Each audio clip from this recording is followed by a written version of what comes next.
and just have a few administrative words to say, and then I'm going to turn it over to Jen Borders to introduce our speaker tonight, and it's going to be a great evening. First of all, would you please make sure your phones are silenced? Most people have signed in. If you haven't, there's a sign-in sheet. We operate on donations and they go to the Arden Club. There's a basket for donations. Thank you to everybody who's given them. And there's refreshments in the back. One statement that we've been reading, the Scholars Guild is dedicated to inclusivity and justice. We ask all comments to be cognizant of racial and gender equality and be sensitive to the diverse identities of audience members. And now I'd like to introduce Jen Borders, who's going to introduce the speaker. Do this here. Hi, everybody. I'm really excited about this. We've been working on this particular talk for several months, and I want to, before even starting, I want to thank Shelby Daniels Young for coming out and being part of this interesting and I think important moment with all of us. Our speaker is the Collections Enhancement and Engagement Archivist in Special Collections at the University of Delaware Library, Museums, and I lost my place. Delaware Library, Museums, and Press. She was formerly the Pauline A. Young Resident in Special Collections. While working in Special Collections at UD, she has created exhibitions, taught classes, and designed audio programs to introduce students to the archives. She has an MS in Information Science from the University of Michigan. She's passionate about making people aware of archives' ability to provide insight into the past and bring greater awareness to marginalized histories. I'd also like to thank her for the online exhibition, which is really marvelous. If you haven't seen it, it's absolutely wonderful. So A Tale to Tell, Pauline Young is the name of it, I believe, right? A Story to Tell, sorry. And if you Google that and go to the University of Delaware, you'll see really interesting background on all of this. And she will be expanding on that tonight, I'm sure. But I will put, for those of you on Zoom, I'll put that link in the chat box for you. All right. Please welcome Shelby Daniels Young.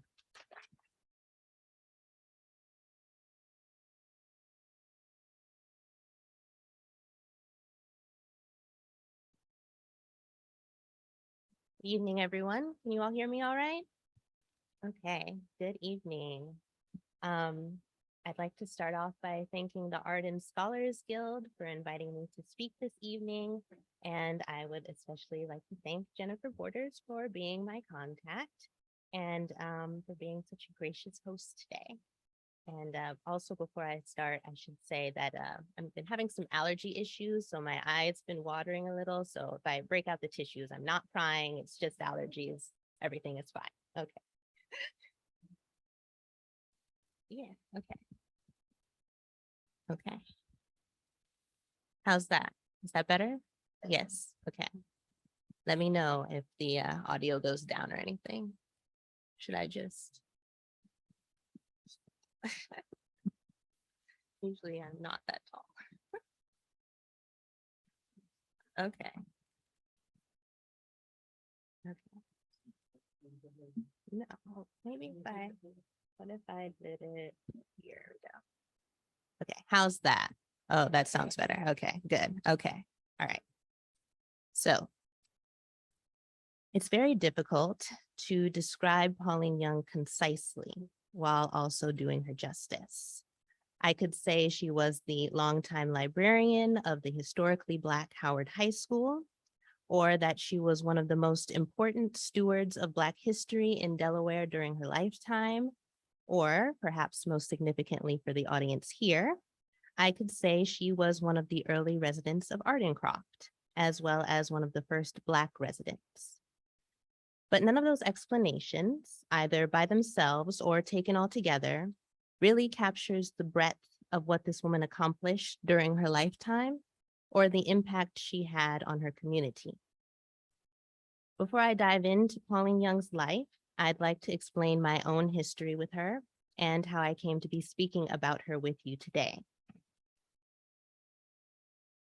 In 2019, I was hired as a Pauline A. Young resident by the University of Delaware Library, Museums, and Press. The residency program is intended to provide early career opportunities for librarians from underrepresented groups. It started in the 1980s, but was only named after Pauline Young in 1996.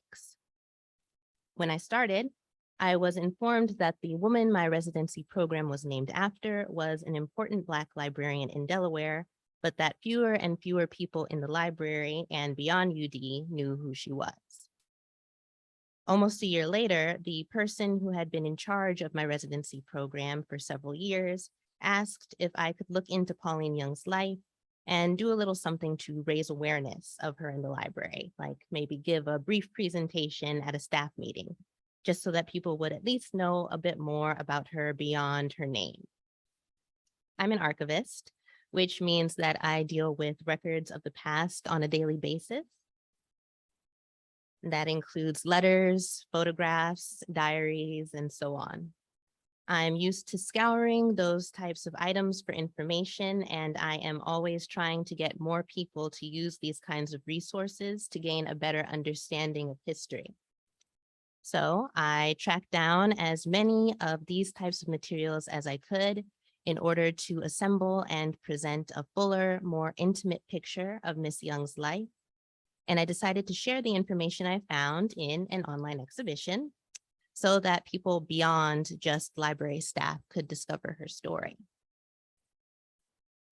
I put up the exhibition in fall of 2021, and this is a screenshot of the end result. Some of you may have already looked at it, but hopefully you will learn something new about Pauline Young today, even if you've already read through the exhibition. One of the challenges of doing research on Pauline Young was that there wasn't just one place to go to get all the information I needed. This is often the case with archival research, that you have to look through resources that are scattered across many different places, both physically and nowadays online. When the residency coordinator originally asked me to do something about Pauline Young, she gave me a box of research material that she had compiled over the course of trying to get others to raise awareness of Miss Young before I arrived. A lot of that material was photocopies she and other library staff had made of documents from the Pauline A. Young papers at the Robert W. Woodruff Library in Atlanta, Georgia. These papers contain a great deal of correspondence written and received by her over the course of her lifetime, along with records of various events of her life. This is where I started my investigation. I got more information by listening to an oral history interview done with Pauline Young in 1977 that we have at UD. You can listen to it as well if you like. It's online and available to everyone. UD also has the papers of Alice Dunbar Nelson, who was Pauline Young's aunt, and those papers contain some family photographs and scrapbooks, so I was able to learn a bit more through those. I looked through databases of digitized newspapers and census records and scattered digitized materials from other institutions with archives, like the University of Massachusetts Amherst and the University of Pennsylvania. Archival research is a lot like working on a jigsaw puzzle. Some pieces are much more interesting and colorful than others, but each one is necessary for constructing a larger whole. And each new piece of information that I found in these different collections and institutions and databases allowed me to get a better picture of Pauline Young's life that I could eventually share with others, like you. So let's start at the beginning of that life. The year is 1900, The day is the 17th of August. Pauline Alice Young is born in West Medford, Massachusetts, which is just outside of Boston, to James Ross Young and Mary Layla Young, formerly Moore. As you can see from this little family tree that I drew up, Pauline was the third daughter.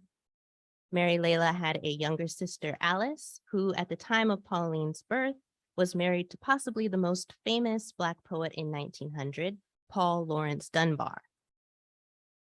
Alice was gifted with the written word herself. She had already written several short stories by the time of her marriage, and she went on to publish poems and essays as well. You'll notice that Pauline's oldest sister, Layla Ruth, had her mother and aunt's middle names passed down to her. I suspect that the name Pauline Alice was intended to name the third daughter after both her famous uncle and her famous aunt, but I don't have any documentation to that effect, so I can't say for sure. Pauline's father, James, was a caterer and a moderately successful one too. Harvard University used his services extensively. Here you can see a menu for the meal his company provided on the special train for people traveling down to New Haven for the annual Harvard-Yale football game in 1900. I'm pretty sure they do special buses rather than trains nowadays, and they definitely do not provide passengers with an entire meal, so times have changed a bit. But speaking of James Young, that brings me to a brief anecdote about the research process and the unexpected paths it might take one down. When I was doing research on my exhibition, all of the resources I found said that Pauline Young, her three siblings, and her mother all moved from Massachusetts to Delaware after the death of Pauline's father, and that Pauline had been around 2 years old at the time.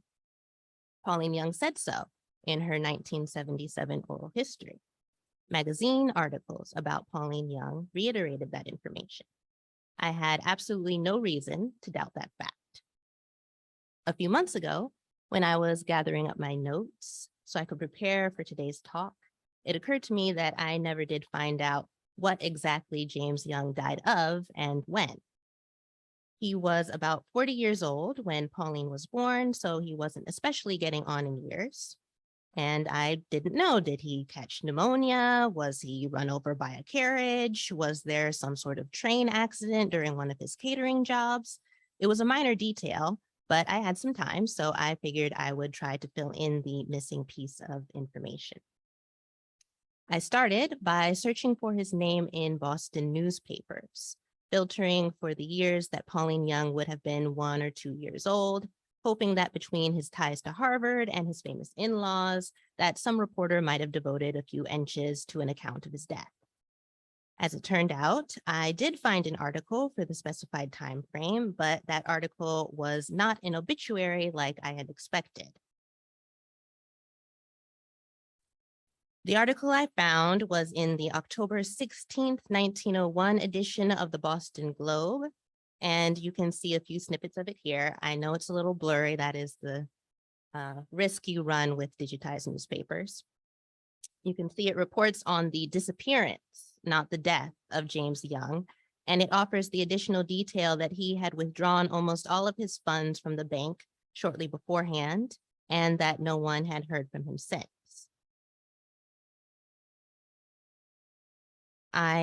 This sparked many questions for me, more than I had before.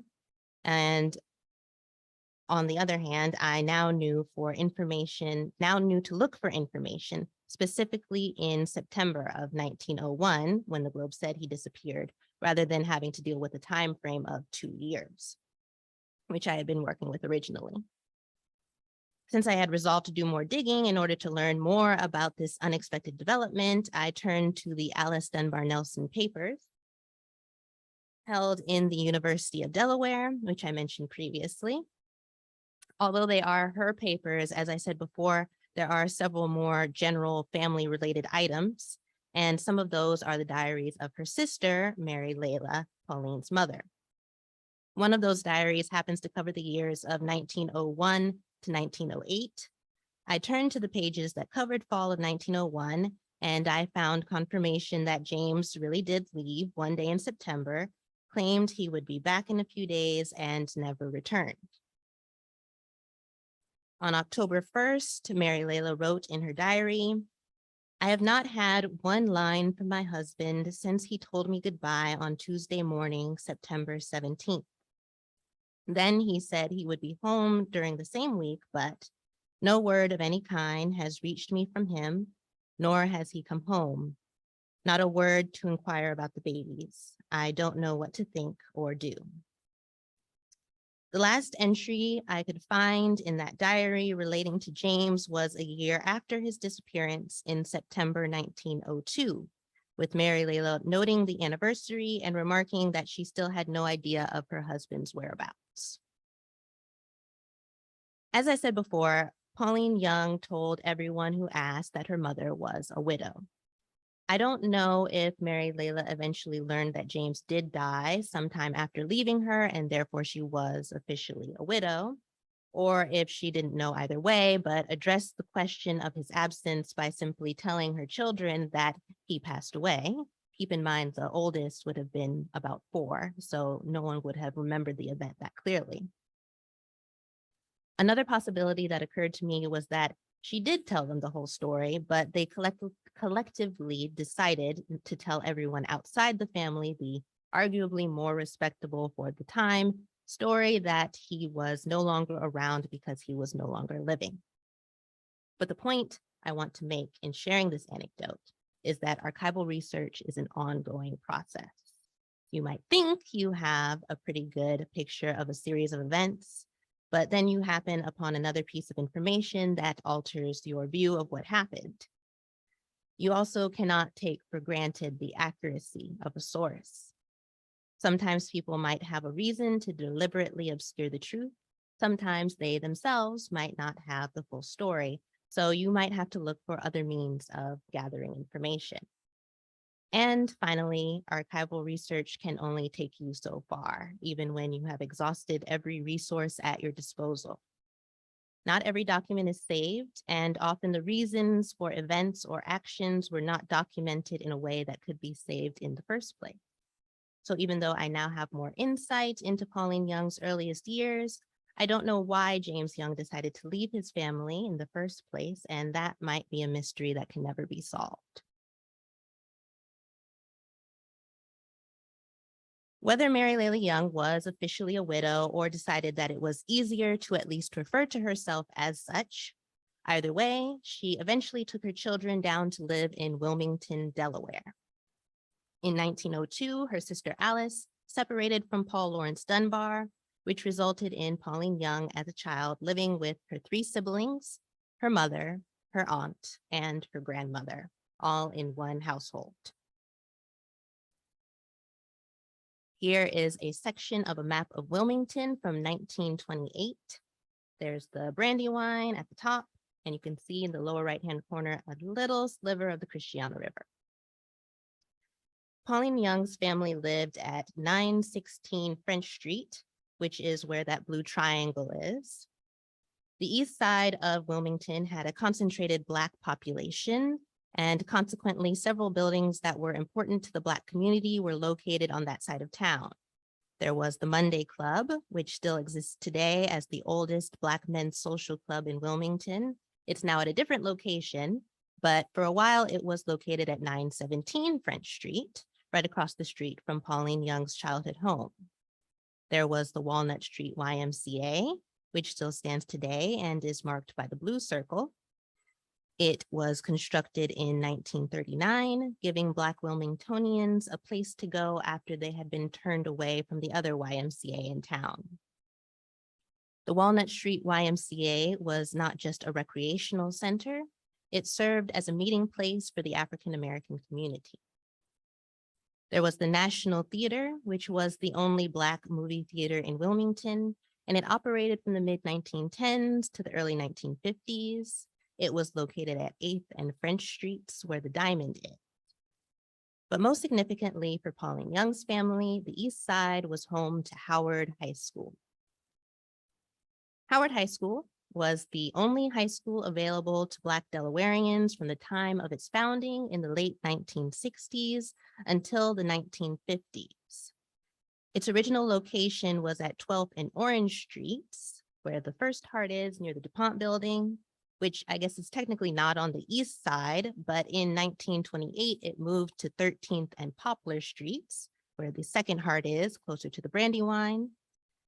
That is still its current location, although that section of Poplar Street has been renamed to Clifford Brown Walk after the famous jazz musician who also went to Howard High. Both Miss Young's mother and her aunt were teachers at Howard High while Miss Young was growing up. Later in life, she would often joke that this meant that she and her siblings had to be on their best behavior at school. Even though it was called Howard High School, students from lower grades also attended. Pauline Young herself was at Howard from kindergarten all the way up through high school graduation. The school was perpetually underfunded due to not being a priority for the city, and it was also overcrowded as a result of taking in students from lower grades and students well outside of its district. Black families would send their kids to Howard High even if they lived in Kent or Sussex County. Students would either travel to or from school in hours-long commutes, or they would stay with Wilmington families and then go home for the weekend. Despite the difficulties, Howard High was a cherished institution of the Black Wilmington community. They had several famous Black visitors, thanks to the connections of the staff, like Alice Dunbar Nelson, who, as I said, was an accomplished writer. Many of these famous Black visitors stayed over at Pauline Young's house because hotels in the area, like the Hotel DuPont, didn't allow Black guests. So she was constantly interacting with celebrities and artists and thinkers, and she started and maintained her own relationships with some of them, like W.E.B. Du Bois, into her adulthood. As a Delaware resident, it would have made sense for Miss Young to attend the University of Delaware, but in 1917, when she graduated high school, UD was not accepting Black students. So she ended up going to the University of Pennsylvania instead. UPenn was not the most welcoming of places either. Miss Young did not live in the dorms. Instead, she commuted from Wilmington to attend classes, but she still had to navigate ongoing prejudice as one of only a handful of African-American students on campus. What Black students there were tended to band together out of solidarity. So while Miss Young was at UPenn, she co-founded the Gamma chapter of Delta Sigma Theta, which is a historically Black sorority. The organization was founded in 1913 at Howard University in Washington, D.C. The second chapter, or Beta chapter, was founded in 1914 at Wilberforce University in Ohio. And Miss Young's chapter, the Gamma chapter, was founded in 1918.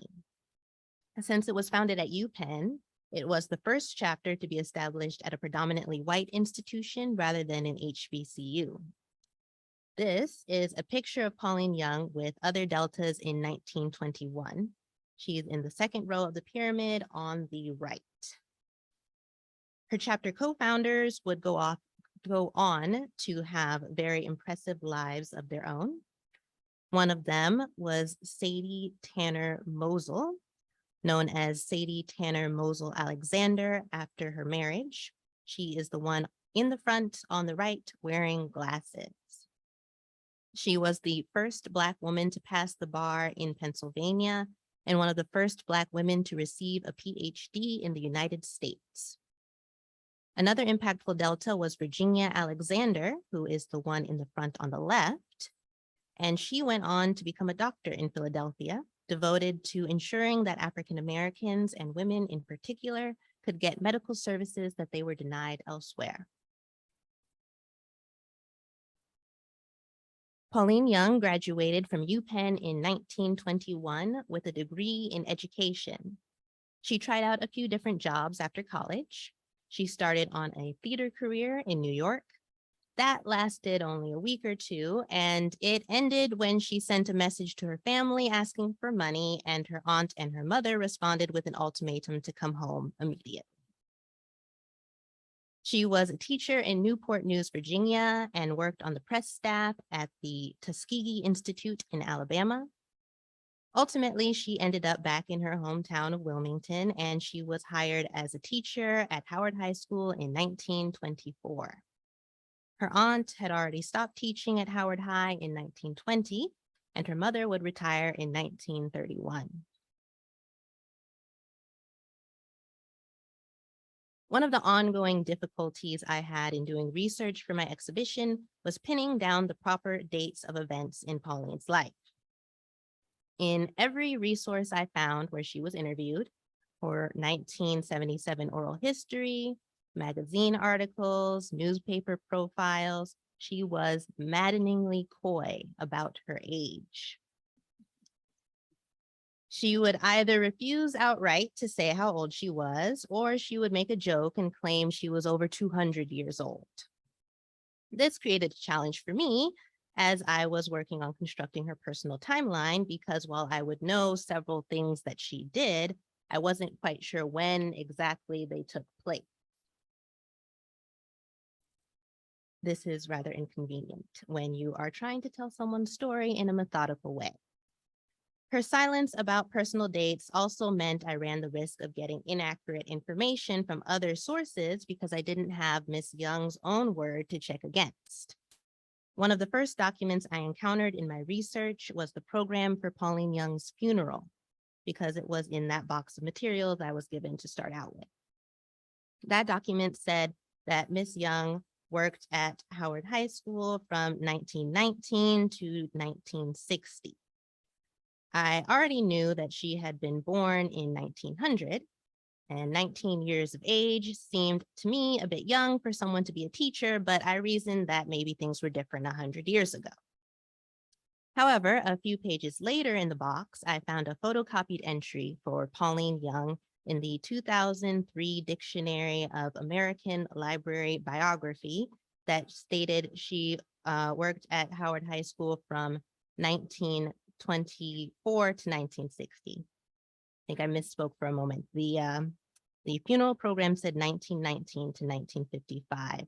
The biography said 1924 to 1960. So that's what we're working with, 1919 to 1955 or 1924 to 1960. Okay. Since Miss Young avoided giving any dates regarding her employment in her oral history, which would have been a very straightforward way of cutting through the confusion, I then had to go looking for an answer to which set of dates was the correct one. Eventually, after a great deal of searching, I found an article from 1979 that talked about the career of George Johnson, longtime principal of Howard High School. The article mentions that Pauline Young started teaching the same year that he began as principal in 1924. Since I had had so much uncertainty with dates already, I wanted to get another source to double check. And after a lot of newspaper database scouring, I did eventually find an article from August 1924 in the Chicago Defender mentioning that Pauline Young would be starting work as a history teacher that fall at Howard High, which gave me the confirmation I needed. I had to go through a similar process for the date of Pauline Young's retirement and eventually confirmed that it was 1955, not 1960. So it turned out the dictionary had the correct beginning year and the funeral program had the correct ending year. The moral of this research anecdote is please, please, please, if anyone asks, be upfront about your age. Don't be coy, don't try to hide it, just be clear and honest, because one day someone will come along and want to do research on you or a relative or someone else in your personal network, and they will be cursing your name because of how difficult it is to get a straight answer about your personal timeline. Don't make those future researchers suffer. Back to Pauline Young's time working at Howard High School. She taught history and Latin for several years. Meanwhile, Dr. Henry Clay Stevens, a local Black physician and member of the Board of Education, donated his library to Howard High. Miss Young already had a knack for organizing books, which she credited to spending a great deal of time at the Wilmington Public Library as a kid, and it turned out she was a natural fit for school librarian. She attended classes in the summer at Columbia University School of Library Science, and in the summer of 1935 got her degree. She stayed as the librarian of Howard High School until her retirement in 1955, becoming a fixture for generations of Howardites. That was her official career, but that was by no means all that she did with her life. For instance, she was also a dedicated civil rights activist, which was most clearly demonstrated in her longtime attachment to the NAACP. Her Aunt Alice had co-founded the Wilmington chapter when Miss Young was about in her early teens. And Miss Young became involved almost immediately and stayed involved for decades. Here is a letter she wrote to W.E.B. Du Bois on NAACP stationery in 1932. And you can see at the time she was both secretary of the branch and chair of the publicity committee. And her Aunt Alice was vice president of the branch and chair of the membership committee. Miss Young would go on to chair other committees as well. Over 20 years later, in 1956, she was serving as the vice president of the Wilmington branch. She was also involved on a state level with the larger Delaware Conference of NAACP branches. Here are some 1958 meeting minutes with Pauline Young listed as chair of the Education Committee, and a letter she wrote in that capacity in 1965 to several government officials, including the Assistant Secretary for the Department of Health, Education, and Welfare in DC, and Delaware Governor Charles Terry, voicing concerns about unsatisfactory school desegregation in Middletown. Miss Young even served as president of the entire state conference of branches for a time. Speaking of letters, Pauline Young did not hesitate to share her opinion on any issue, even if she wasn't acting in an NAACP capacity. One of the ways she made sure people knew where she stood was by writing letters to the editor, something she made a habit of her entire life.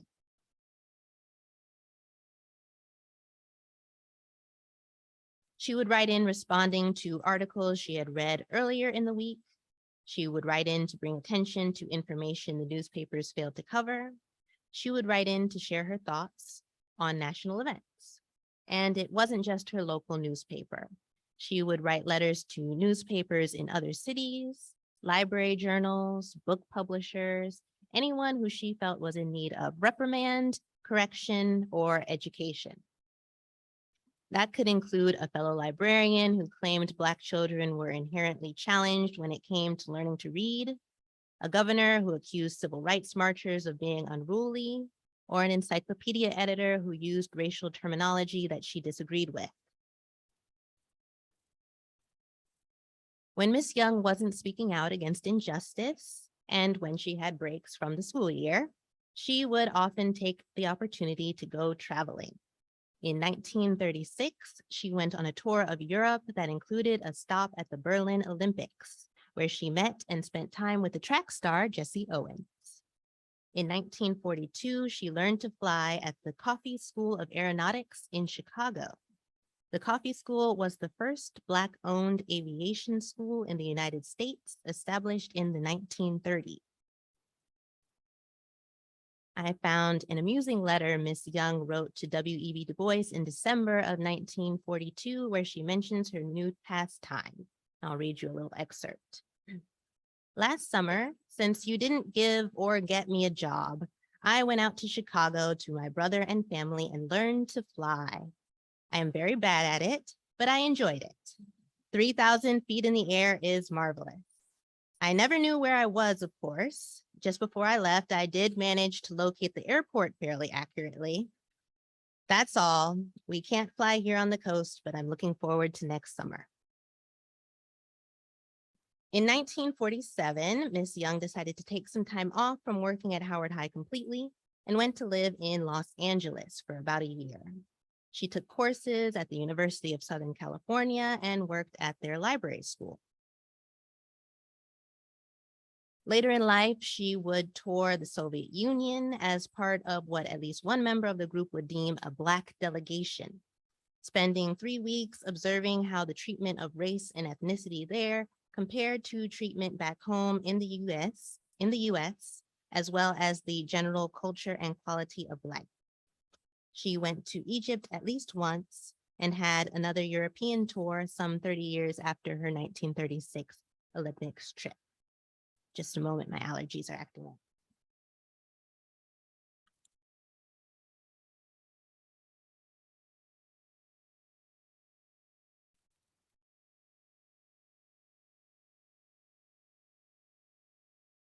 Okay.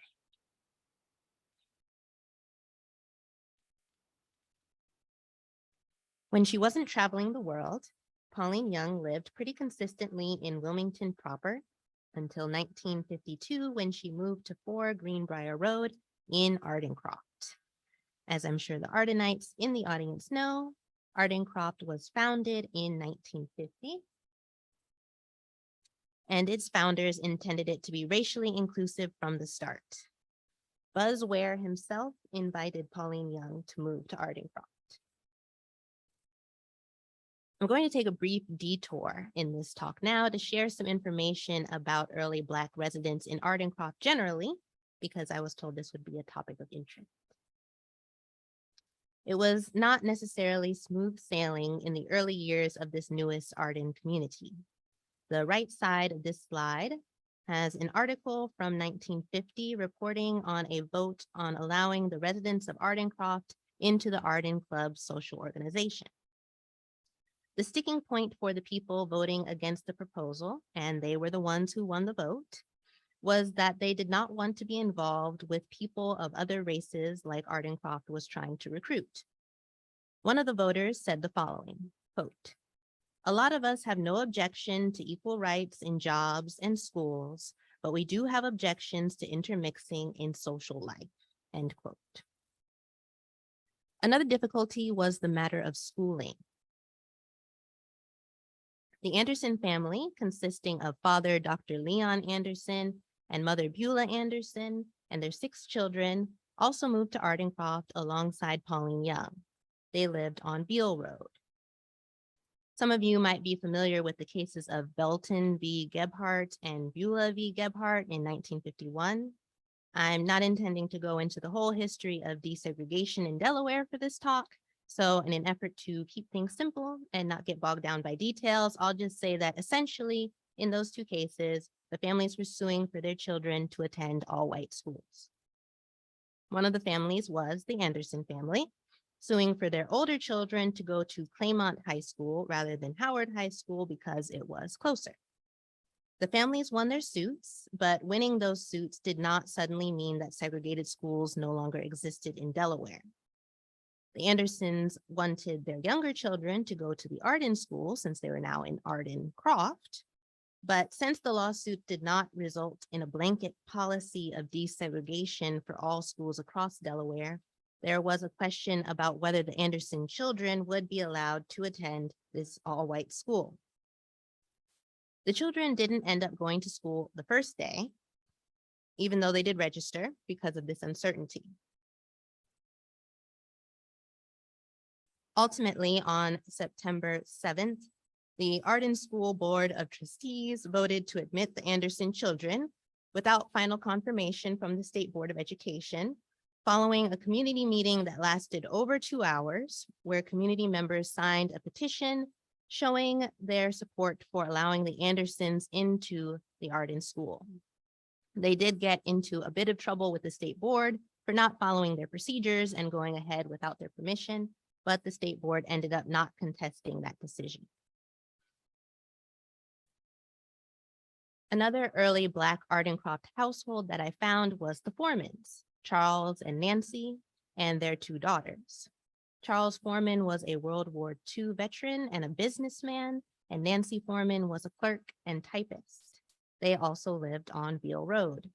You can see in this article that Charles Foreman was a Howard High alum and that he was involved in raising money for the United Negro College Fund. I found a few articles that seem to indicate that Charles Foreman's mother and father also moved to Ardencroft in his early years, living in a separate house on Beale Road, but I didn't get a chance to investigate the Foreman family as much as I might have liked. But let's get back to Pauline Young. She retired from Howard High School 3 years after moving to Ardencroft in 1955. Later in life, she would claim that she would have been perfectly content to live in peace in her new house, which she called the cottage, and that it was everyone else who forced her into staying busy. I wasn't able to find a comprehensive list of what all she did in the community, but I know she served on several committees. This is one article that mentions Pauline Young serving on a committee to handle the issue of new roads going through the area as a result of some drama surrounding the proposed expansion of Beale Road in 1955. So you can see that she was very quick to get involved with community engagement in her new neighborhood. She also continued her work with the NAACP, and in 1962, it was her NAACP connections that led to her joining the Peace Corps. The Peace Corps was established in 1961 by John F. Kennedy. There was very low African-American participation at the beginning, so the Peace Corps leaders contacted the NAACP to see if they could encourage more Black volunteers.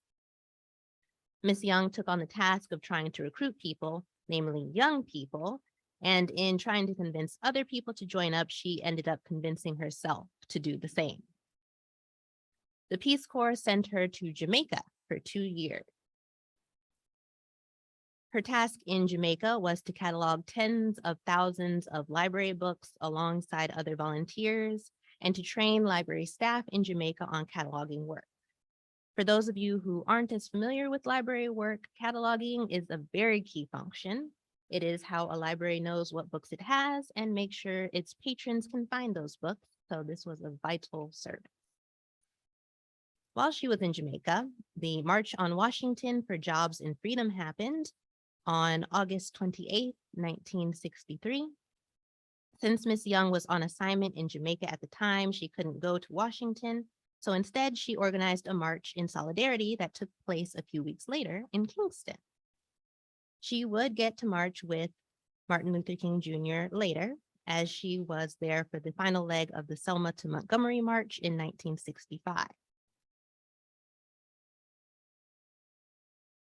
Meanwhile, back at her home in Ardencroft, she gradually converted her cottage into a repository for Black history resources. She had already spent her entire life devoted to the study and celebration of Black history.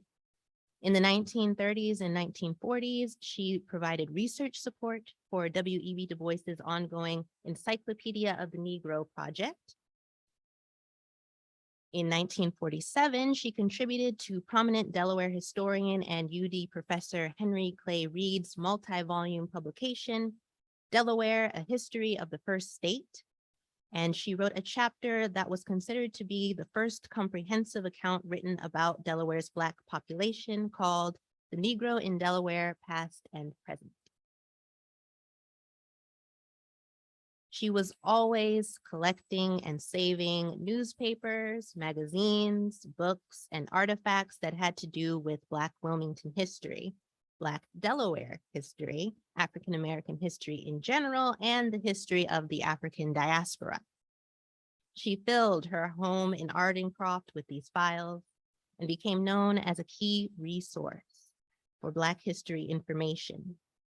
People from all over the country would consult her, either through letters or by visiting her home themselves. One of her most cherished items was her Aunt Alice's papers, which included her correspondence with Paul Laurence Dunbar during their courtship, manuscripts of her writings, and her diaries. People often showed particular interest in those. Here is a 1973 letter from a graduate student in Missouri, hoping to get some information about Alice Dunbar Nelson for her thesis. Ms. Young was incredibly devoted to maintaining her aunt's legacy, which included working on getting some of her aunt's manuscripts published and determining a repository for her aunt's papers that could preserve them better than she could in her own house. She ultimately ended up choosing the University of Delaware for that repository, and those papers are the very same Alice Dunbar Nelson papers that I consulted in doing research for my exhibition. Pauline Young also would go out and teach people about Black history rather than waiting for them to come to her. In the 1970s and 1980s, she would visit local schools and talk to kids about Black history and literature. In the early 1980s, she was named UD's folklorist in residence and taught courses to college students as well as giving talks at different events.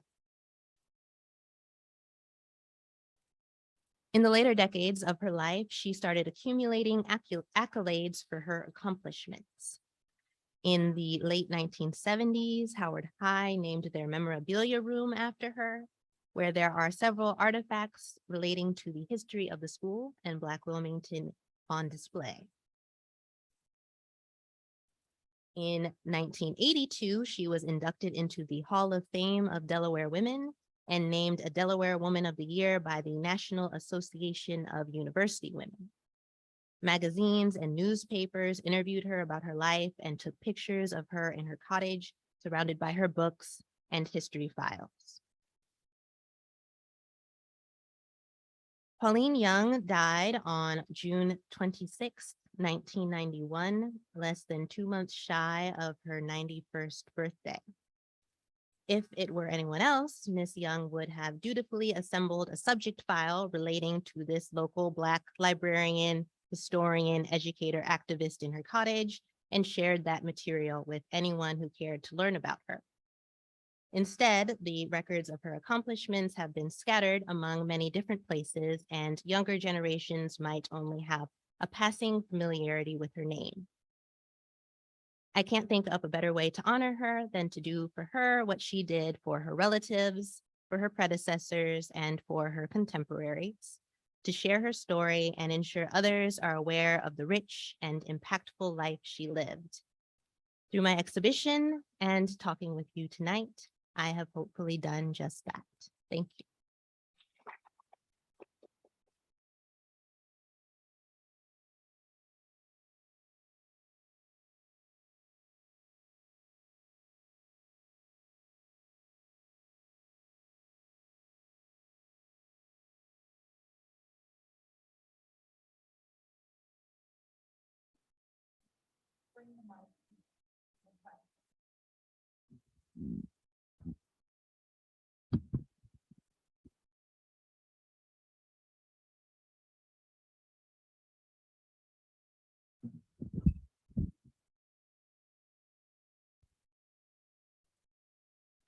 Do you know what brought the family down to Wilmington, or why they came to Wilmington?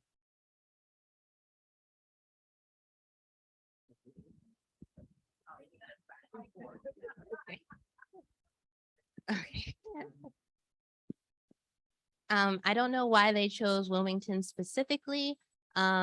I believe Alice Dunbar Nelson had some ties to DC for a while, so it would have been, moving them a little further south in Massachusetts. But I don't know off the top of my head why they chose Wilmington in particular.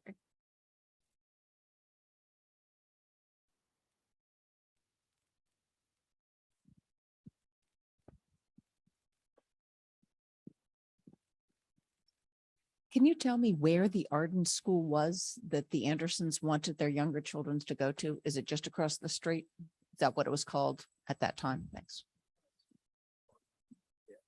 It's called the Buzzmore Village Center right now, but it was the Arden School.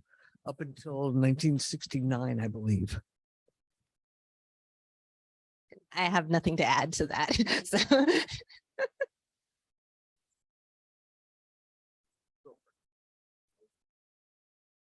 Yes. Oh, yes, I can go back. Let's see.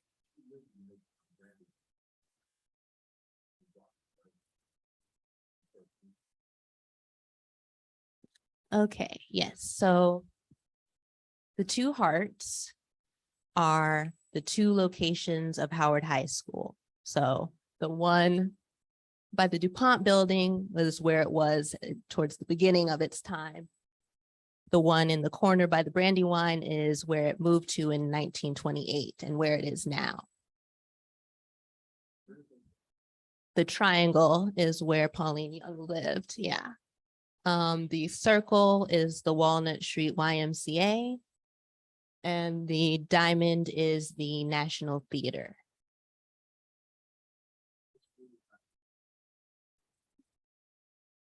Yeah, the triangle is on French Street, yeah.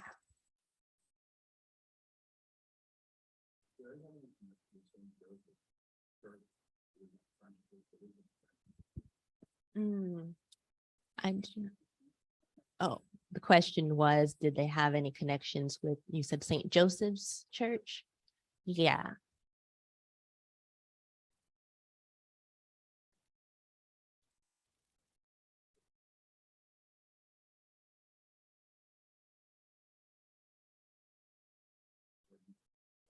Right. I know that they did attend church at the beginning. I don't remember which church it was, but they had a bad experience there. I think it was they were told to sit in the balcony as opposed to sitting in the main floor. And so after that, they just decided not to go to church anymore. But I don't remember which church it was.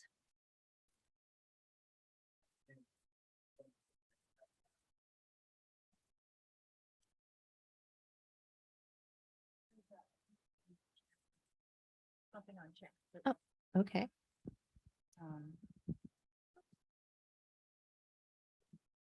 Yeah. Okay, sorry. Okay, so now I lost it.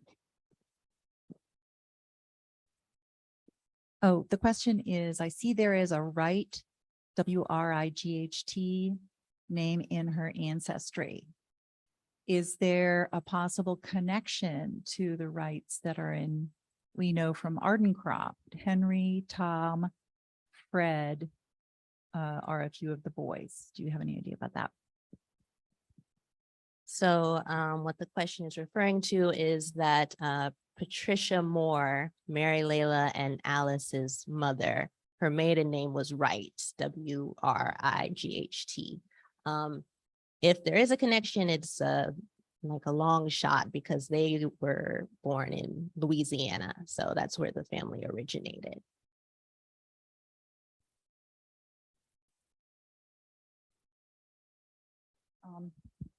I noticed that her father was born in 1860. So I'm wondering, was he born into a free Black family or was he born in Delaware? Do we know? He was born in, I want to say Alabama. I think that's right. And so, you know, not Delaware or Massachusetts. And was there another part to that question that I'm forgetting? I do not know. And that's one of those, you know, there's always something new to discover in archives. There's always some other question that you haven't answered. And sometimes you have to learn when to stop and move on with your life. So.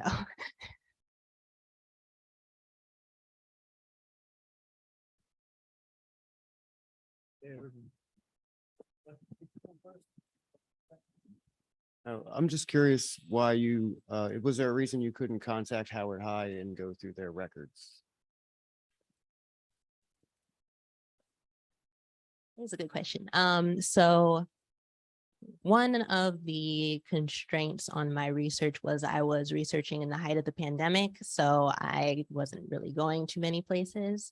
I don't know what records Howard High keeps, and I didn't investigate that too much. But I know that they do have material relating to Pauline Young that I have had the opportunity to take a look at fairly recently in the past few months. And they're working on making more of that material available to others. So we'll see where that ends up.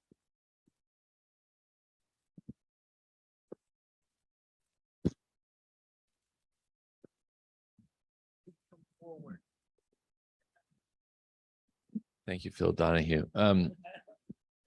I was curious if you talked to any of family members of Pauline's in your process.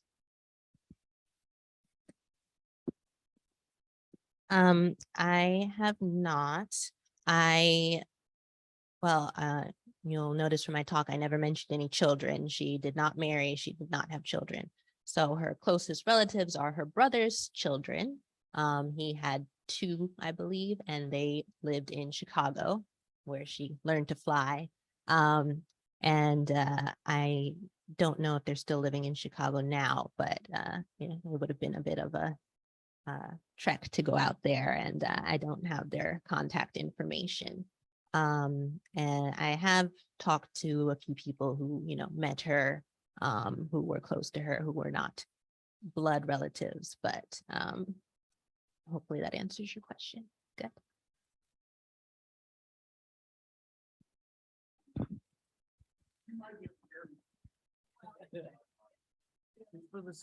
If you don't mind.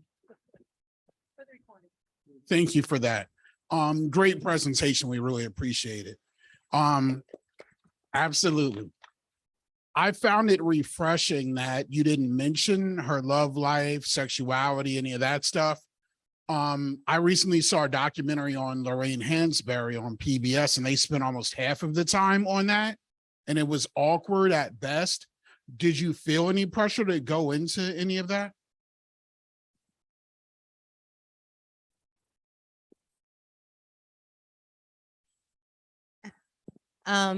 I didn't. I'm not the most romantic person in the world, so it wasn't really a big draw for me. As far as I was concerned, I learned that she was not married, and there was nothing else that jumped out about her courtships or anything. So I said she did a million other things that are interesting, and I went with that.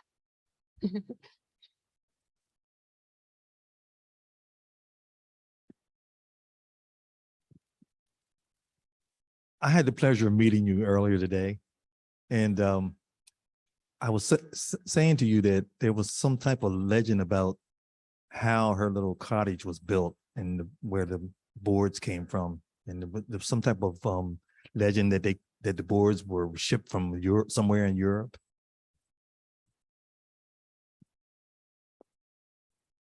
Yes. So what I've heard through word of mouth, so I don't know how reliable the information is, but my understanding is that when she had her house built, she had imported wood from, I think, Norway, but Scandinavian area.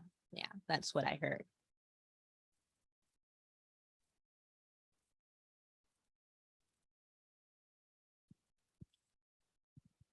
On Zoom, there's a little chat going on about how important it could be for this talk or something similar to be given to Howard High School students and their parents.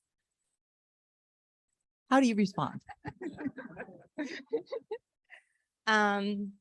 Like I said before, the Howard High has been working on some of the material that they got from Pauline Young, and are working on making that more available, and hopefully they'll get more of the students involved and make sure that they know about Miss Young and everything. I mean, I'm happy to share information about her if I get the opportunity. So, and that's my diplomatic answer.